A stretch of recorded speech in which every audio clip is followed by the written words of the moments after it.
What do you remember playing when you were 7, 8, 9 years old? That was always house. My number one goal was always to be a mom. And I think that's actually one of the reasons why I chose entrepreneurship, is because I could do it on my schedule. And I wanted to stay home with my kids. I wanted to raise them until they went to school. I knew I didn't want to homeschool. I knew I wasn't cut out for that, even though I was homeschooled. And that wasn't ever a question, but I knew I wanted to raise them up until then. And so I think that actually is part of what drove me to pick a field that I could do it on my own schedule. And I got to raise my kids when they were little, and that's huge for me. Welcome to Beyond the Business Plan. I'm LeAnn Lyon, your guide on this journey to success. We will explore the inspiring stories of visionary leaders and groundbreaking entrepreneurs and unveil the tools and strategies that can empower you to manage your business from anywhere in the world. Join me, LeAnn, as we learn, laugh, and take the leap towards unleashing your joyful business journey. And let's make it happen now.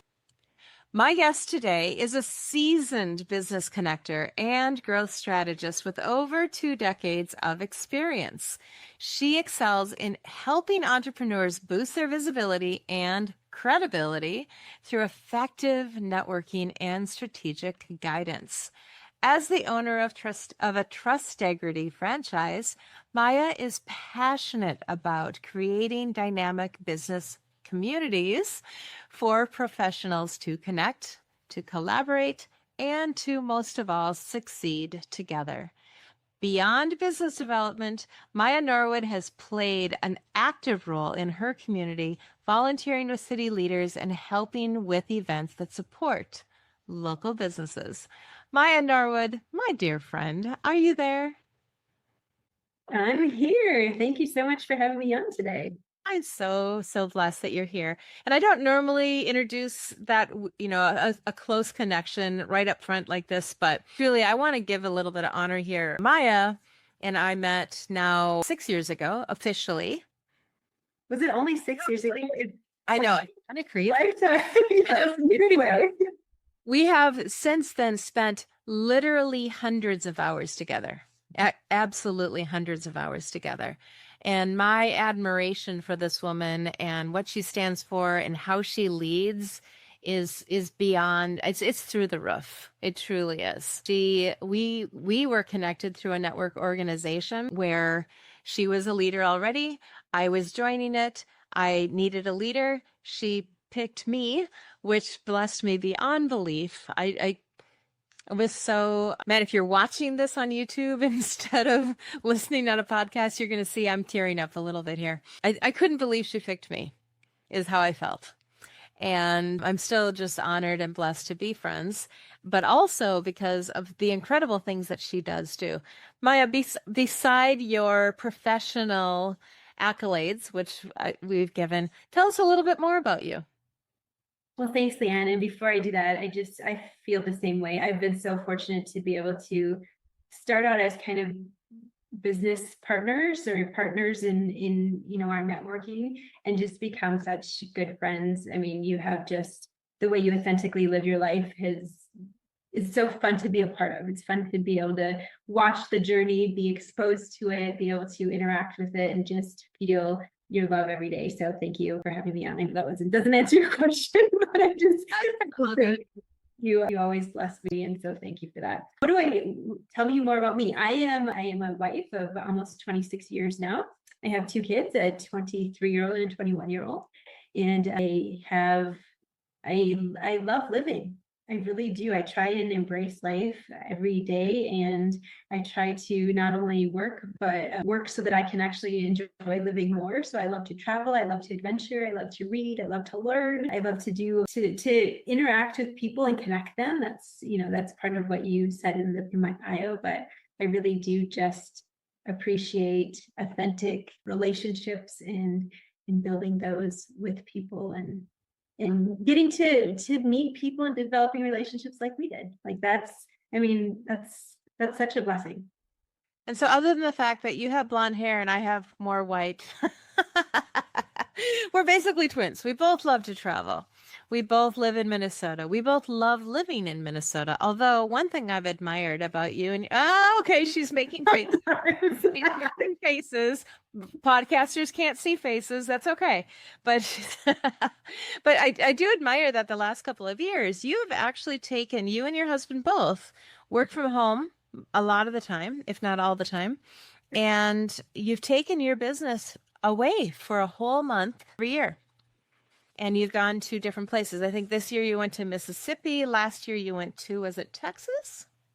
Flip-flopped, but yeah, so yeah, we've kind of, and because we love to experience things and love to go to new places all the time, don't buy a place to just go back to. So we don't snowbird back and forth to one place. We love to always explore new places. So yeah, this year was Texas.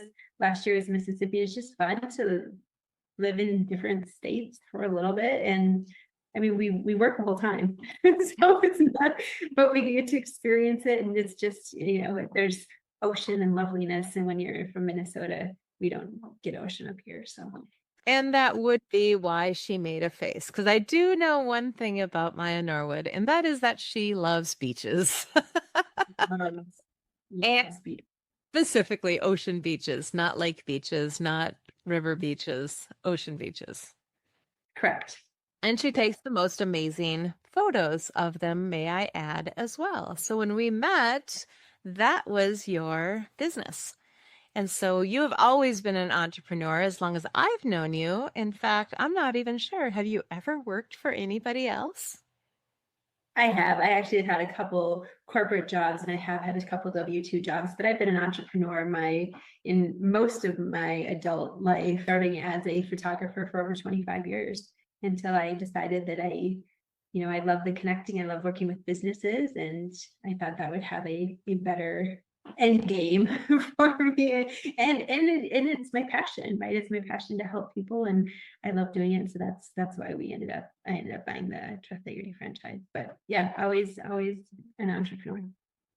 So Trustegrity isn't a term that maybe is as widely known as some other networking groups. We'll just say it that way. But tell us just a little bit about what is that, because it is related so much to entrepreneurship. What is Trustegrity? Yeah, what we do is we take like-minded professionals that are in different professions and we build community. So we build groups of community of people who help with peer learning, strategic business discussions, goal setting, people who want to scale and grow and do bigger and better and need people around them. We build community for them, and it helps build high-level connections. So anytime you have those high-level connections, you often have those high-level referrals, which are good too, but it's all about building community and having those business discussions and strategies, which, we aren't created to live alone, but too often as entrepreneurs, as leaders, we live alone and we do everything ourselves because we can, or we can do it more efficiently, effectively, better. So we just do it. But true successful people are not created to live alone. We are truly created to be in a community, and not just a community, but like your community of your people that support you. And that's what we try to do with. Absolutely. Now, you specifically use the words like-minded entrepreneurs, and then also pointed out that in a Trustegrity group, you have everybody's kind of in their own profession. Like, you're not going to have two real estate or two of the same type of lawyer in the group. So what does like-minded mean then? So like-minded in their values. So in order to develop the deep connections and the deep relationships, you really do need to have matching values. And so anytime we talk Trustegrity, we talk about our values right away so people can decide if they resonate with them. And if they don't, then it's probably not the right choice for them. And if they do, then that's fantastic. So values like trust and integrity. Imagine that with the name Trustegrity, right? It's not hard to figure out those two values, but the other ones would be confidentiality and accountability and respect. But if those are things that people resonate with, those are the types of people that we want, not only in their business, but also in their personal life, right? That's who they are to their core. Those are the types of people. And when you have those types of people in community, the relationships are that much deeper because you're connecting on that much deeper of a level. And then you do have those higher level connections, and you can have those business discussions, and you can feel safe and secure to be able to share your challenges and in what you're trying to accomplish. So, and the one person, you know, I said in different professions, because we do only have one person per profession, which I don't think there's anything wrong with talking to people in your profession. Right. I think there's definitely value because they understand what you're going through in your particular situation. I think that's incredible. But there's also value in hearing other people's perspectives that you could have never thought of because they are strategically thinking different than you. So for me, as an artist for 25 years, I may think completely different from an engineer, and I may come at it at a completely different angle. So having everybody in that room together, you're bonded by these like-minded values, but you think completely different. I mean, imagine the things you can accomplish together. It's just so much bigger and better than you ever could try and do alone. Absolutely. And that's what, that's the visionary part of you that I also appreciate, that you can see this big picture. You can see this kind of end goal of how these different parts can come together and create such a beautiful future together as well. I love that about you, among other things. And so, well, let's talk a little bit more. So you said you've been an entrepreneur essentially your whole adult life. So did you grow up with entrepreneurial parents? No. No, actually, they both worked. They worked just a normal. My mom stayed home with me, but my dad had a normal corporate job. He did do photography kind of on the side, and that's what got me interested in that. So that's probably what started it, was when he decided he wanted to retire from his corporate job. He wanted to do photography, and he wanted to have me work with him. I think he actually wanted me to work for him. And at that time, I must have had the entrepreneurial spirit, because I said, well, I won't work for you, but I'll make my own business. And then you can hire me, we can work together, you can contract me out. Because I wanted to make sure if we were working together, we were on an even playing field instead of not. So clearly I had that kind of embedded in me from an early age. But no, I didn't grow up with entrepreneurial parents. I think maybe it was the homeschool background. They kind of let me to, develop my own drive or, sense of I can accomplish things on my own. I don't need a whole group around me. That maybe helped. But you always need those, like I said, those other people around you. You definitely need. I have a few more questions around that we're going to take a really, really quick break here. And we're going to come right back and ask Maija Norwood a few more questions about how can we have community and yet also get it done and do it yourself. We'll talk about that when we get right back. Hey, sale setters, are you ready to jumpstart your entrepreneurial journey or give your business a powerful refresh? Join us at the next and Restart Your Business Summit, where you'll discover the tools, strategies, and inspiration you need to thrive. Learn more at joyminder.com. That's JOYMINDER.com, and look for the Restart Your Business Summit icon. Don't miss out. Your future business awaits. All right, we are back, and we're talking with Maija Norwood. She is the owner of a Trustegrity franchise, and we were just exploring, where her desire to be an entrepreneur really came from. She mentioned an interesting fact that she was raised homeschooled. Now, homeschooling today, and you didn't graduate last year. In fact, you have kids that graduated fairly recently, but growing up homeschooled, how much community did you have versus like what you saw your maybe neighborhood kids having going to public schools? So my parents were actually very intentional about making sure we had community around us all the time. So between church and we had a great homeschool group. So I was actually involved in interacting with people all the time. And so I had the stereotype, because this was maybe a couple of years ago, as you alluded to. Although in the intro, when you say 2 decades, that does allude to the fact that I might not be young. But I had back then the stereotype, even more so than maybe probably now, was very much if you were homeschooled, you're kind of that isolated, you didn't know how to interact with other individuals. And my parents were very, very good at making sure that we did not have that, that yes, we had a drive that we could accomplish things, on our own, that we could succeed. We were very self-motivated, but we always had community around us. And that was always a very distinct difference between how I felt and how my homeschool career went versus others that I watched. And it was interesting because for me to then go right to college, there was no transitional feel, right? It didn't feel weird to just transition into that type of environment because I had already been around a lot of people. And it sounds like you were aware of your parents' intentionality around that. Did they discuss that with you? I think back then the stigma was just that homeschoolers were, I'm trying to even think of the right way to word it that doesn't sound offensive, but just that they were on their own, that they didn't socialize, they had no social ability. And so we did talk about that. And I think because they did a really good job of making sure we didn't do that. I don't remember the conversations, but they clearly must have, because they're in my head somewhere. So they must be there regardless of if I actually recall the actual conversations or not. Well, to be fair, I can't recall more than a half dozen conversations specifically with my parents either. And I also did not grow up with entrepreneurial parents. In fact, they were very intentionally pushing me towards, get a government job, get something with the government job, get a pension. And I love them for it. They did it with all love and with all care. They just wanted me to have a secure and easy, hopefully, kind of type of a future. I think all parents, we're both parents. That's all we want for our kids. Of course, we're all trying to raise our children and encourage them to do what will be long-term best for them. Am I wrong? No, you're absolutely right.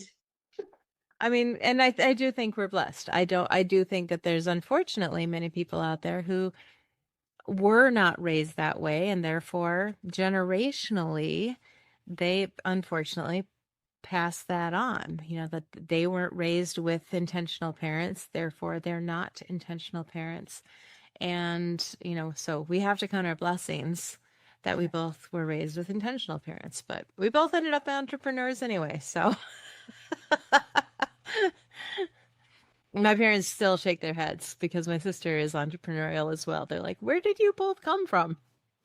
But I think it was just that not fierce, but they really pulled themselves up by their bootstraps too. I'm just going to give them a praise because they both came from rural Minnesota. They were both raised in small towns or small micro towns, and moved to the big city and didn't own a home to begin with, but they worked their way up into it. They bought, refurbished. I lived in 7 places before I was 7 years old, but my dad built 3 of those houses from scratch. That's pretty impressive in 7 years. Yeah. And actually now as you're talking, I'm starting to think back to my childhood. I'm like, wait a minute. So we actually they did things with us to create, to intentionally help with this entrepreneurial mindset, actually, because we had a massive garden and they used to have us on the corner selling the corn, and we could make the money doing it, right? They would do things like that. They had bees where we had honey, and we'd go and we'd have these honey stands. And if we helped do it, we would be able to create a little income. So I think they were more intentional than what we're thinking about it. Sorry, Mom and Dad, if you're watching this, I should have. No, spark memories. But yeah, we are definitely blessed with that intentional parenting. And yeah. And then we got the next generation where I did what you're saying your parents did with you, I did with my kids. I encouraged them to, when they joined Girl Scouts, I'm like, yep, we're going to go sell cookies. We're going to learn how to sell. We're going to know what to say. We're going to practice it so you're not feeling awkward on the doorstep. And we're going to do the lemonade stand, but you're going to buy the cookies and you're going to buy the lemonade from me. I'll provide it, but you're going to buy it. It's not free. And just explaining the economy of economy with them. By the way, neither of my children want to be entrepreneurs. Just saying. And yet think of the skills that you gave them, though, just by doing those things with them. Even if they don't use them, they're in their heads, and I'm sure at some point in time it'll come out. Oh, I see entrepreneurship on both of them. Like half the month. See where they end up. It's yeah, it will or it won't, and they'll be, I just pray blessing on them every day. And, I did the best I could as a parent. My parents did their best as parents, and you really can't ask for more than that, truly. Now, do you remember though? So your parents were intentional about helping you become entrepreneurs, sort of. But what do you remember playing then? What was your play like? What was your imagination about when you were, let's say, 7, 8, 9 years old? That was always house. House? I always wanted, my number one goal was always to be a mom. And I think that's actually one of the reasons why I chose entrepreneurship, is because I could do it on my schedule. And I wanted to stay home with my parents, with my kids. I wanted to stay home with my kids. I wanted to raise them until they went to school. I knew I didn't want to homeschool. I knew I wasn't cut out for that. And I knew that right away, even though I was homeschooled. I wanted them to be able to go to a school. So that wasn't ever a question, but I knew I wanted to raise them up until then. And so I think that actually is part of what drove me to pick a field that I could do it on my own schedule. And that, when you create your own, you get to do it when you want, which isn't always ideal because then you're working really odd hours. But again, I got to raise my kids when they were little, and that's huge for me. So because that's always what I played, was always house.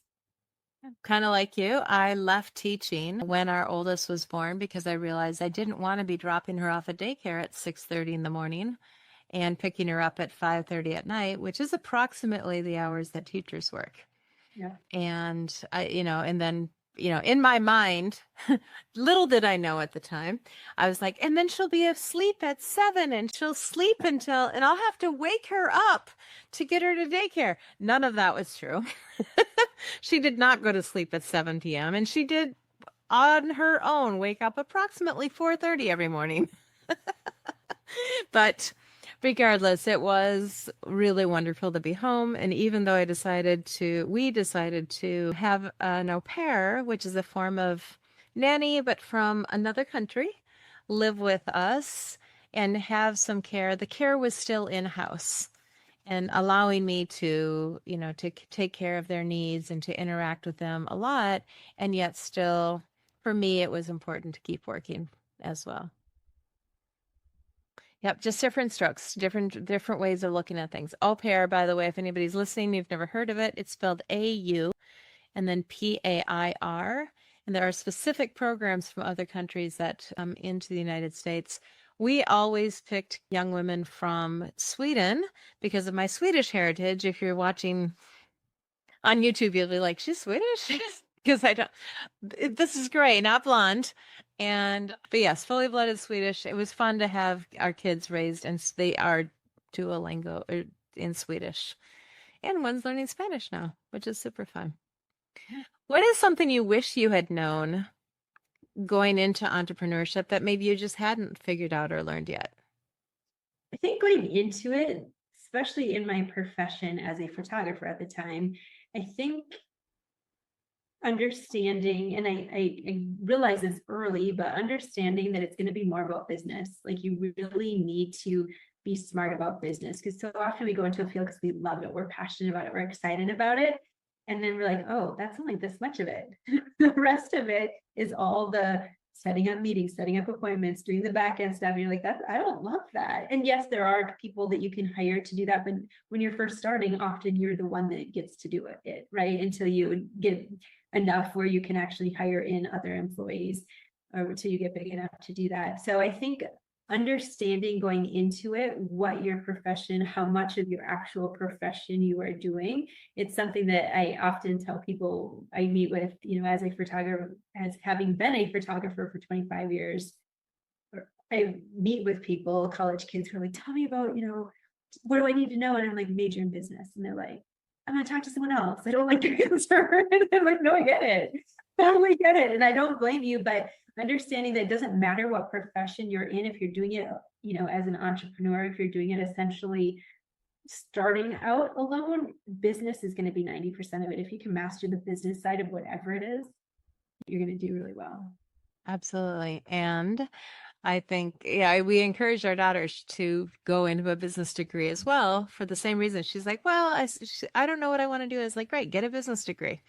And she went for teaching instead, which is probably the second best option. If you're not going to get a business degree, get a teaching degree if you're not sure what you want to do, because at least then you have a lot. I think teachers have a lot of entrepreneurial skills, whether they know it or not. The presenting, the organizing, the tracking progress, the reporting, all of those are entrepreneurial skills as well.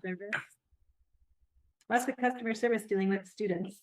And parents. Oh, and yeah. And Parents. lots of parents, right? Absolutely. So yeah, that's brilliant. You know, something else about you that we haven't talked about is your absolute love of reading. You are, I don't think I know anybody who reads more than you. I actually know several, and they push me to read more. Don't tell me what they read, and I'm like, but do you work? Because that's not fair. Because maybe I'll quit working so I can just read. But no, I do. I love to. I have any of the tests that you take that talks about personality and what your strengths are. It's always learning. I love to learn more. But I love to learn more to apply more and to be able to use it in business and use it in other areas. So not just, learn it for the sake of knowledge. I actually like to kind of apply it. So I always love to study, but I also like to have some fun, and I do read some fiction too.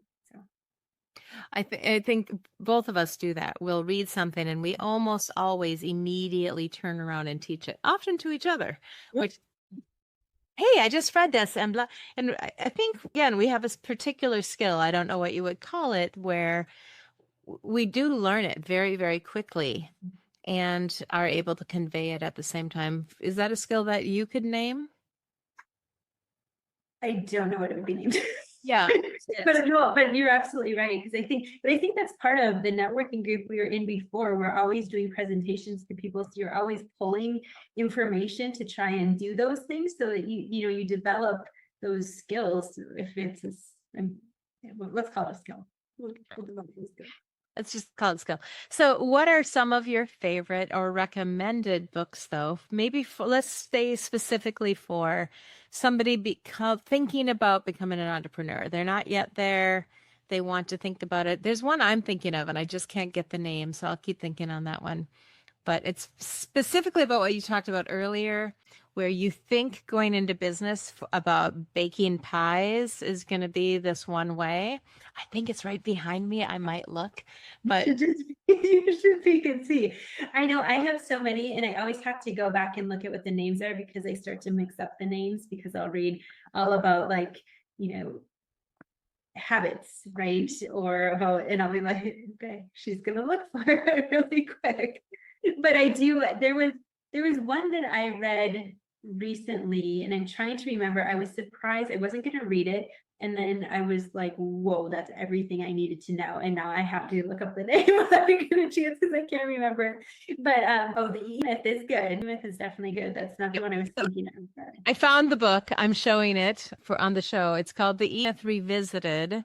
Subtitle, Why Most Small Businesses Don't Work and What to Do About It by Michael Gerber, Gerber.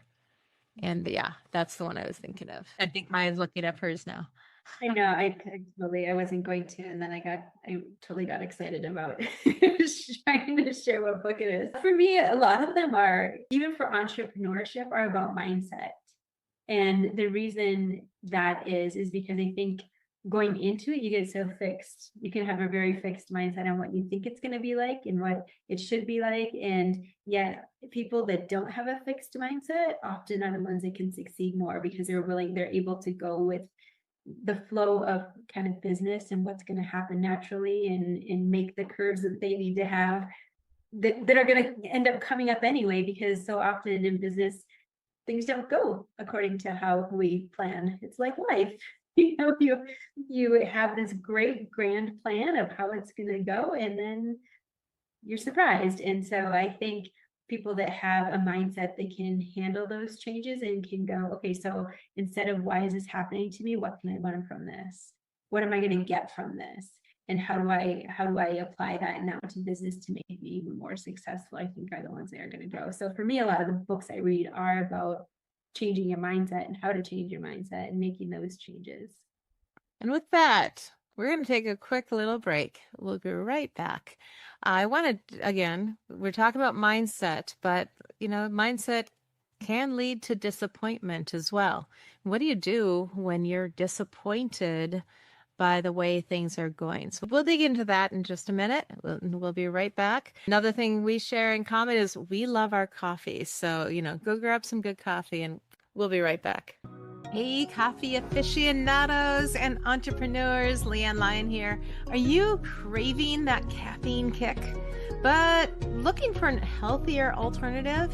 Well, 9 years ago, I discovered the ultimate collection of energizing options to fuel your entrepreneurial spirit without the jitters.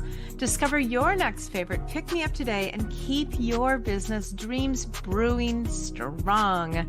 Hear what it did for me by visiting this website, whyIlovemycoffee.com. Yes, that's the URL, whyIlovemycoffee.com, because your peak performance deserves more than just another cup of joe.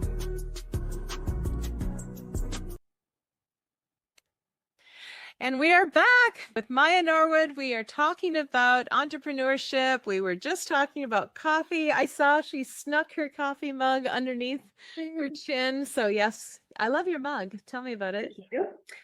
I sometimes find fun mugs when we travel. So this one is actually from Canmore up by Banff, which is one of my favorite places to be. So we might go there. Beautiful. And I'll describe it because, podcast. So it's looks like a clay mug, but it has really, really beautiful, what's the word? Paint is not the word, but it's glaze.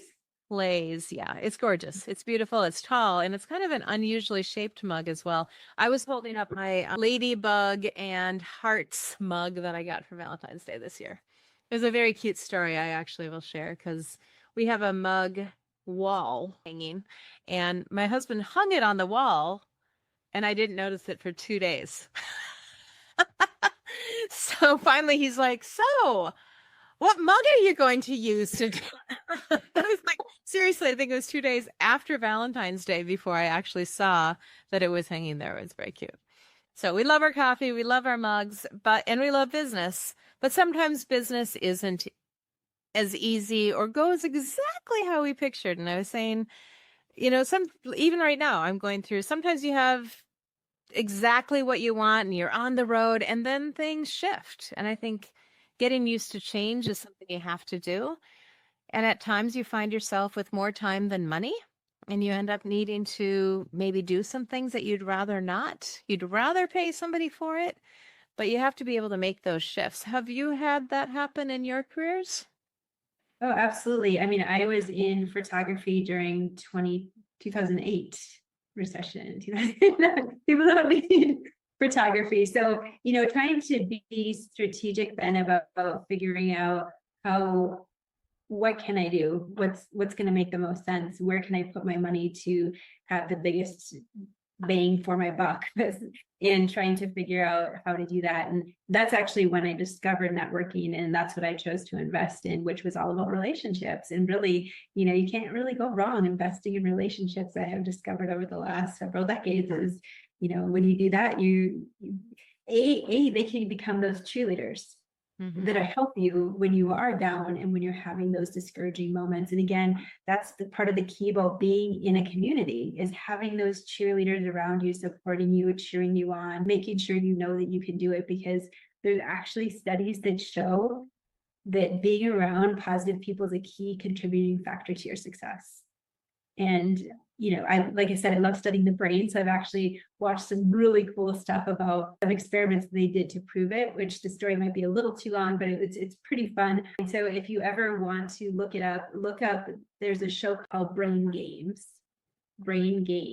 So, and they do different experiments to see how your brain works and how your brain reacts to things. And so they actually did one trying to see if people encouraging other people actually contributes to their success. And they found that it actually hijacks them encouraging you, even if you're discouraged, actually hijacks your self-confidence in making you believe that you can do it and then you can. Ah, And that's why it's important when you have discouraging times. I think so often we want to isolate. That's our natural tendency when we're discouraged, is just to, go inclusive. But when we have those communities around us, they can support us, they can cheer us on, they can remind us about how good we are, about our strengths, about, this is just a season. I mean, that's how you can help continuing to be successful moving forward, even through those discouraging moments. just my brain is just flooding with like the number of times, I mean, over years that you and I, because we have a set time that we talk, we've been that person for each other occasionally. But likewise, that's the beauty of having those regular groups that you show up at, those regular check-ins. And I know, and deepening those relationships, both in when I was introducing you, and, part of what Joyminder Solutions is about is creating community, finding those trusted people that you can relate to. And this comes up in a lot of these episodes, is that for new entrepreneurs, you may think that your tribe, that your community is going to be your friends and family. I'm just going to tell you, probably not. For business. Yeah. It's your friends and family, especially if you've been, in their lives, and maybe the stable W-2, bringing in the healthcare and all that kind of stuff person. When you say, yeah, I have this calling, I have this desire, I really have always wanted to XYZ, you're going to probably get some resistance. And that resistance isn't because they don't believe in you. It isn't because they don't love you. It's because they know you in a certain way. And losing that, it's some self-preservation, and it's some love for you, hoping that you won't get hurt. It goes both directions. You have anything to add to? Yeah, I think they also view you in a different way. So I think so often our friends and family don't view us in a business setting. We have a really unique situation or relationship because that's where it started, and then it developed into a friendship. So we have both that deep friendship and that business side. So we can support each other in both. But so often your friends aren't those business communities that can really support you because they view you in a different way. To them, they're your friend. Right. So even if, they're a W-2 or a corporate, whatever they are, it's just, they view you as their friend, not as the business entrepreneur. So I think your friends and family just aren't the best community for that kind of support.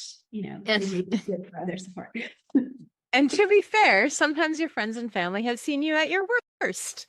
They've seen you when you have done, you screwed up, or they knew you when you were in high school and you did XYZ or whatever it is. Or maybe they've even seen you, try and less than perfectly succeed at network marketing or some form of business in the past, where they're like, well, you've done that before. That won't work. It didn't work then. It won't work now. Or they have their own preconceived notions. And network marketing is taught in schools like Harvard, to be fair, and yet many people will just have a negative connotation, and rightfully so. Still, only 3 to 5% of network marketers are as successful as almost all of them say they could be. So it's hard. Entrepreneurship is not easy. It's not for the faint of heart, and that's why so few people are truly self-employed. Well, and I think it kind of goes back to what I was saying earlier is we think we're going into a specific profession, and we find out 90% of what it is something else.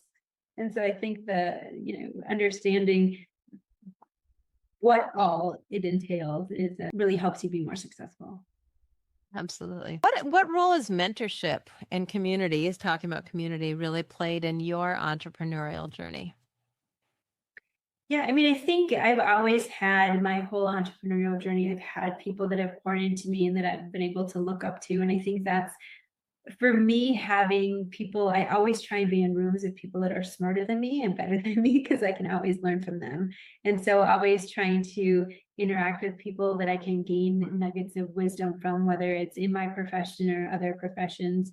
I think that just helps push you constantly to be better and to be your best. And when you are an entrepreneur, you need those people. Because if you don't have them, then you can get stuck at a certain level, because if you're not pushing yourself to grow and be better, you can stay the same.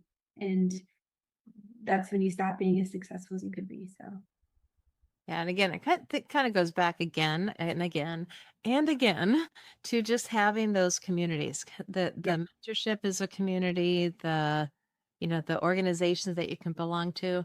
I know you do a lot with your local chamber, and you are you still education coordinator with your local chamber, correct? it's not my title, but I do help with some of our networking groups that are for intentional networking. So I do a lot with that, as well as sharing how to network effectively and how to network intentionally. It's all about, in my opinion, all of those things are all about doing it in an intentional way so that you achieve the results that you're trying to achieve. You can network to get your name out there, to get your face with your name and to know what it is that you do, and that's it. Or you can network to try and build connections, or you can network to build deep connections, right? So it's all about the intentionality and what you're trying to achieve. Yeah, and she's brilliant at it. She truly is. And that's, what we've been doing is teaching people how to be great networkers. And this time has flown by. We're about to wrap up. I have one more question for you. And before that, how can people find you? How can people reach you if they want to connect with you, ask you a question, maybe find out more about what you're up to? Absolutely. You can reach me on LinkedIn at Maija Norwood, spelled Maija Norwood. Or you can go to my email, which is just maija.norwood@trustegrity.com. Either one works, and I will happily connect. And just for anybody listening, I'm just going to spell it one more time. Maija is spelled Maija, and Norwood is Norwood. And Trustegrity, if you're trying to spell that, is Trustegrity. I love, by the way, I don't know, but the word grit is in there. It is, yes. Yep. I love it. Gritty. I think a lot of entrepreneurship takes some grit. And before we go on to my final question, again, my name is LeAnn Lyon. You can find me at LeAnn, 5 letters, LEANN, Lyon, LYON.com. Okay, so here is the big note. Just kidding. So if you could give one piece of advice to somebody just starting out their entrepreneurial journey, or maybe they're not even committed to starting their entrepreneurial journey, what piece of advice would you give them? My piece of advice would be, find something you love and figure out how to make a living doing it. Because if you find something you love, it doesn't feel like you're working. For me, that connecting people doesn't feel like I'm working when I'm connecting people. When I'm building community, it doesn't feel like I'm working. So if you're working in your flame, working in that something that really lights you up inside, you're going to enjoy going to work, and you're not going to dread it. And that's going to make your whole entrepreneurial journey fun. Yeah. And you may never retire. You might not. You might be stuck working the rest of your life, but in a way that you want to, in the way that you choose to, and with the number of hours and in the location that you want to. So you get to do all that, potentially, depending on what you do. Now, if you open up a pizza shop, you may have to stay on location a little more, unless you hire a great manager. So it's always potential possibility. Well, I love that advice. And I agree. In fact, come on over to LeAnnLyon.com and see if the app has been created yet to help you dive into what you love and see how you can turn that into a business too. Well, thank you, Maija. This has been so much fun.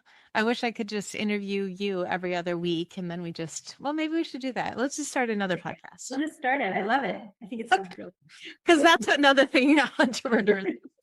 Let's just do another one. Let's just do another. I can do another one. I can squeeze in another one. It's all good. That'd be fun.